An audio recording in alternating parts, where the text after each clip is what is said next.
Ассалаумағалейкум достар. Бүгін біз Рубик текшесінің 4-4 түрін жалғастырамыз.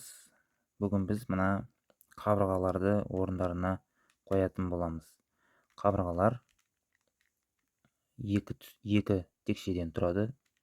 Екі текшені бір түс етіп жинап шығуымыз керек. Сонда біздің 4-4 Рубик текшеміз 3-3 Рубик текшесі сияқты жасап шығамыз. Содан соң дәл осы 3-3-ті қалай құрастырамыз, солай құрастырып шығуымыз керек.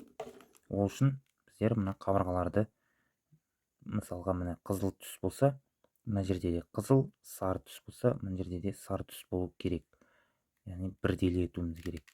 Сонымен бастап кетейік. Бірінші кез келген бір түсті алайық. Мысалға жасыл және қызғылт сары. Осы түстің екінші сыңарын тауып алуымыз керек. Мына бойдан, орталықтан іздеуге болады, немесе жоғарыдан іздеуге болады. Қызғылт сары, жасыл міне тұр. Екінші бөлігі осы текшені біздер мына текшенің қарама қарсы бағытына қоямыз, немесе мына жерге қоюымызға болады. Сонымен көрейік. Ол үшін мына жерге әкелеміз, тағы да ары қарай бұрамыз. Сосын осы бір бойға әкелеміз. Әкелдік. Енді мына түстерін қараймыз. Яғни біздер мына текшені мына жерге қойған кезде сәйкес келу керек түстері. Міне сәйкес келді. Яғни дұрыс әкелдік осы жерге. Енді осы жерге әкеліп алғаннан кейін екі түсті біздер екеуін біріктіреміз. Міне біріктірдік. Содан соң бұл түсті жоғарға апарып қоямыз. Міне жоғарға қойдық. Содан соң, яғни мына жерде алдымызға жиналмаған екі текшені әкеліп қоямыз. Яғни бұл приманка деп аталады. Жиналмаған екі түсті әкеліп қоямыз. Бұған дейін сосын жаңағы жинаған түсіміздің орнына апарып қоямыз. Міне қойдық. Сосын оны жаңағы алған жерімізге қайтадан әкелеміз. Міне. Сосын орталықтарымызды қайтадан орнына әкеліп қоямыз. Сонда біздің бір қабырғамыз жиналды. Келесі. Енді мынау жұмыс зонасы деп атайық. Яғни осы жерде қазір жинаймыз, сосын жоғарыға жинай береміз. Сөйтіп, мына жоғарыдағы қабырғалардың барлығын толтырамыз. Содан соң төмендегілерді толтырамыз. Так, арғай жалғастыра берейік. Қызыл түс және ақ түс іздеп тауып аламыз. Міне тұр. Дәл сол жаңағыдай. Мына жаққа әкеліп қойдық, төменге түсірдік. Екеуі біріктіреміз. Жоғарыға шығарамыз. Приманкамыз дайын тұр. Яғни жиналмаған түс. Қызыл жаңа жинаған түстің орнына қоямыз. Және соның орнына әкелеміз. Және орталықты орнына қалпына келтіреміз. Тағы да көк түс пен сары түс. Яғни байқасаңыздар, мен оң жақ бағытпен жұмыс істеп отырмын.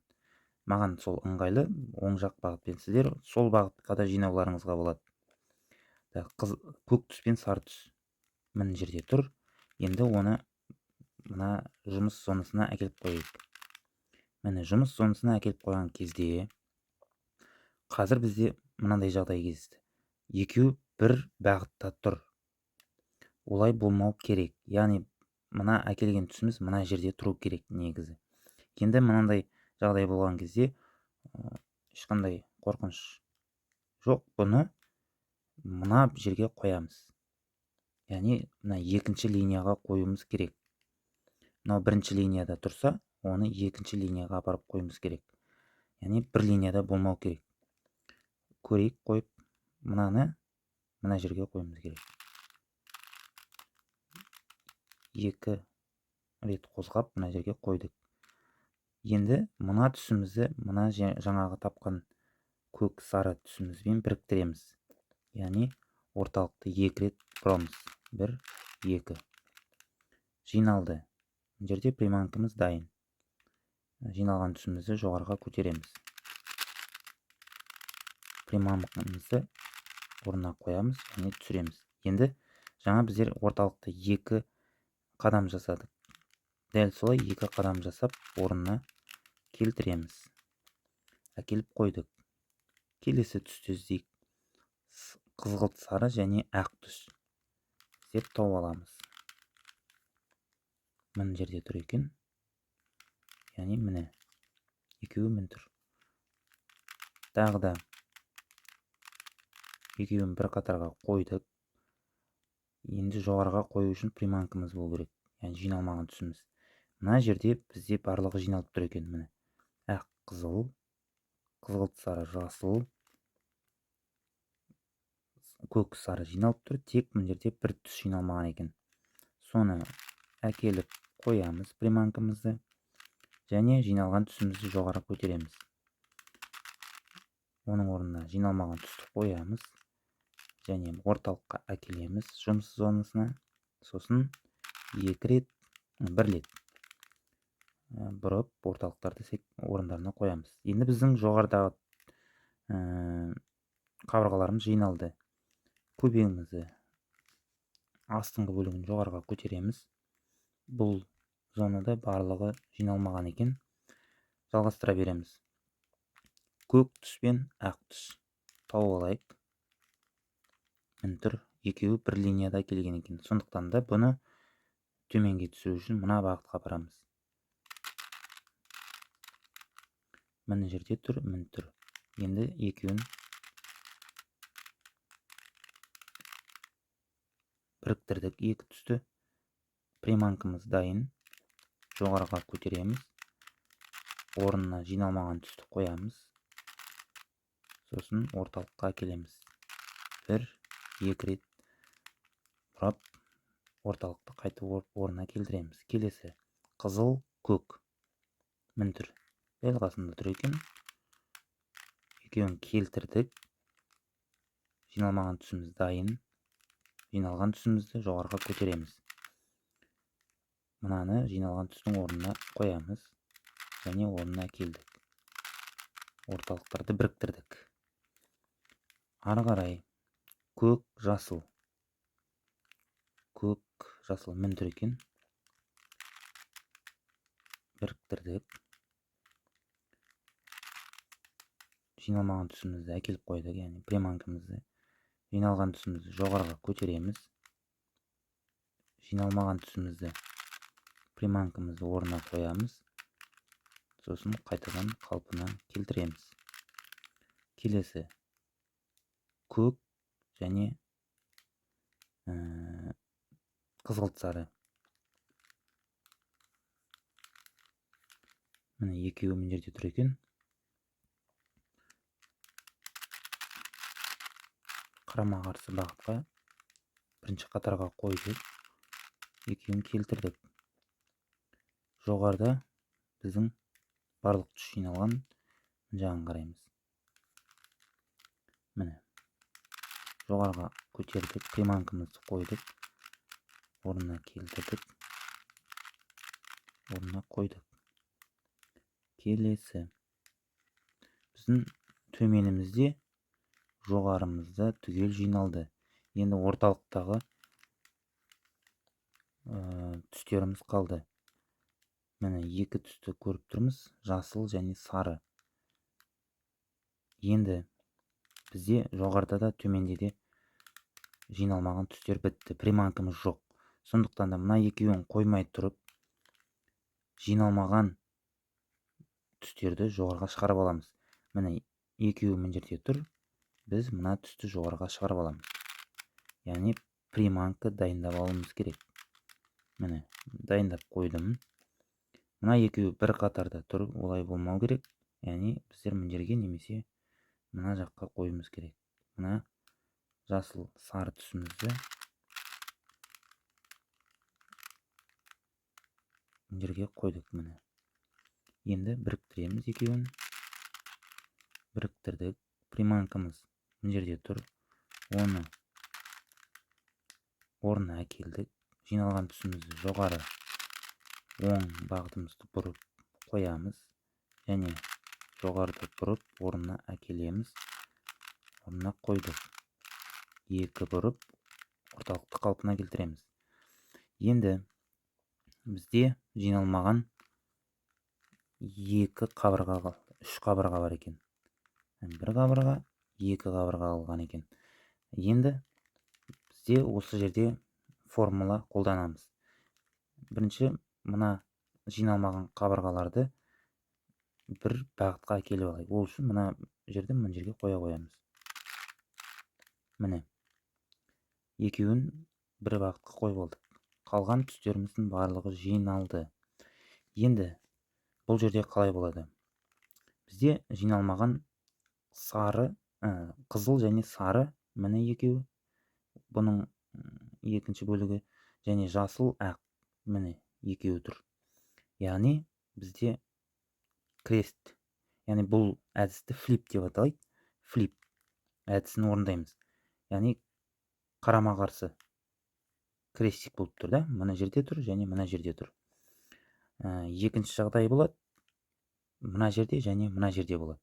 Яғни бір қатарда, яғни параллельно. Ал мынау крестик. Енді бұндай жағдайда біздер мынандай формуланы қолданамыз. Бұл формуланы жаттап алуымыз керек. Яғни осы бағытта ұстаймыз. Осы бағытта. Яғни мынау біздің фронт. Мынау оң. Мынау жоғары. Мынау сол, асты, арты. Міне осы бағытта ұстаймыз. Сосын мына формуланы жасаймыз. Оң, жоғары, оң, кері. Және рубик текшемізді оңға бұрамыз. Яғни перехват деп айтады. Орысша перехват деп айтады. Оңға бұрамыз. Және сол, кері, қателесіп кеттім. Жоғары, кері, сол, кері, жоғары сағат тілімен, сол сағат тілімен. Міне осы формуланы жасаймыз. Біздің жаңағы крестик бағытта тұрған, қарама-қарсы бағытта тұрған екі түсіміз бір линияға келеді. Яғни параллельный жағдай жасаймыз. Одан кейін ары қарай параллельный линия жасалғаннан кейін біздер тағы да екінші формуланы орындаймыз.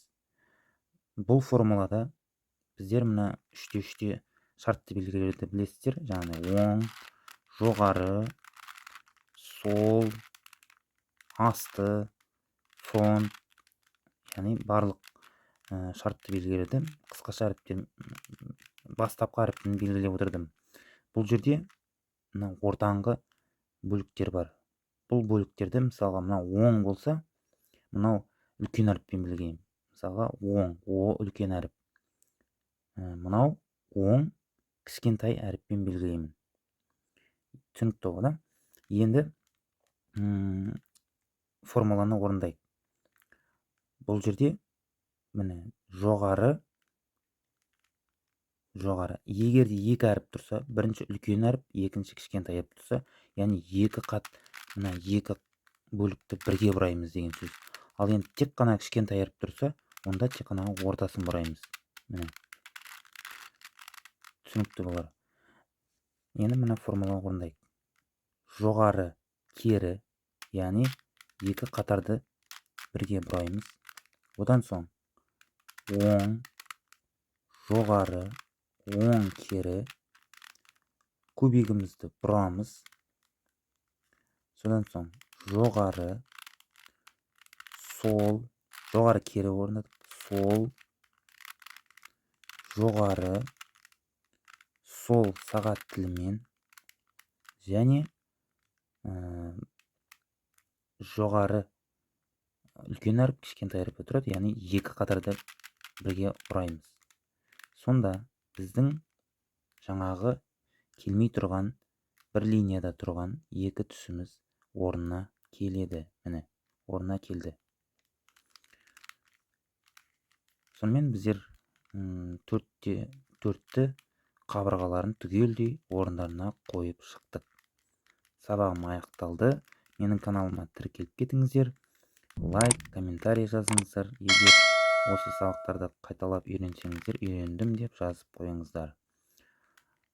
Келесі сабақта дәл осы 3-те-3 Рубик текшесін құрастырған сияқты құрастырып шығатын боламыз.